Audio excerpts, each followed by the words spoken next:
luxury brands, the bling ring. We're all so familiar with these brands, and they've become so politically important that the French owner of the largest luxury company in the world, which is French, and his son had front row seats at the US presidential inauguration. Wild.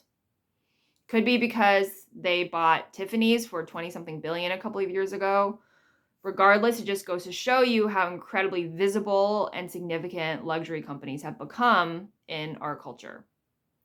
But there are quite a few things that people don't know about these brands, and here are 3 of them. 1, many people think that these luxury brands are mostly clothing companies that also sell like belts and bags and other accessories on the side. In fact, many of the most famous luxury brands all began and then for a long time were accessories companies that added clothes very, very late in their company history.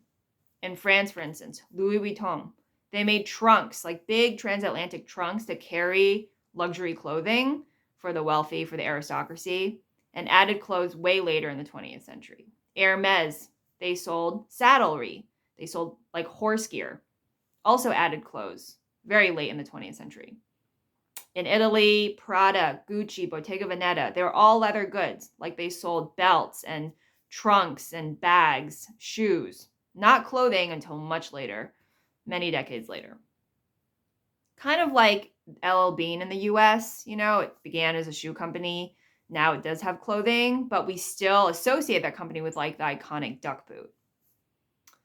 So the second point is that where these luxury companies make their money, like where their profit margins are the highest, actually is not in the clothes. It is in those accessories.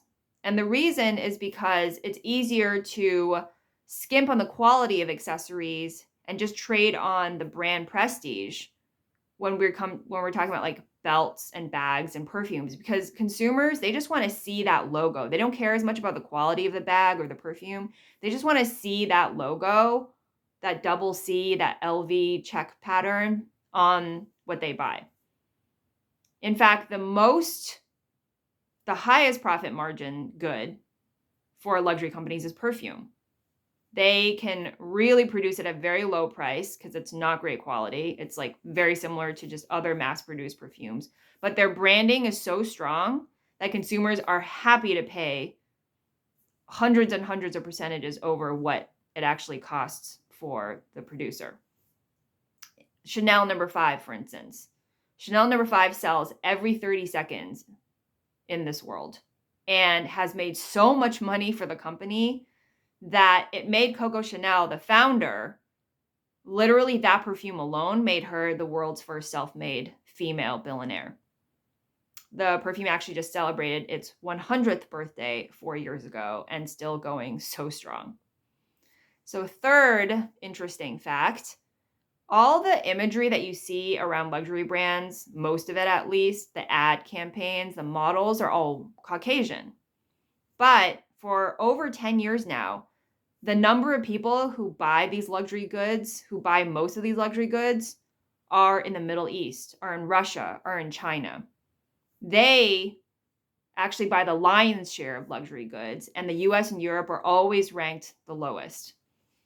So that is not, again, something that is visually reflected in these goods. Now I'm beginning to see more ads featuring like Asian, specifically Chinese models, because there's just such a huge Chinese consumer base.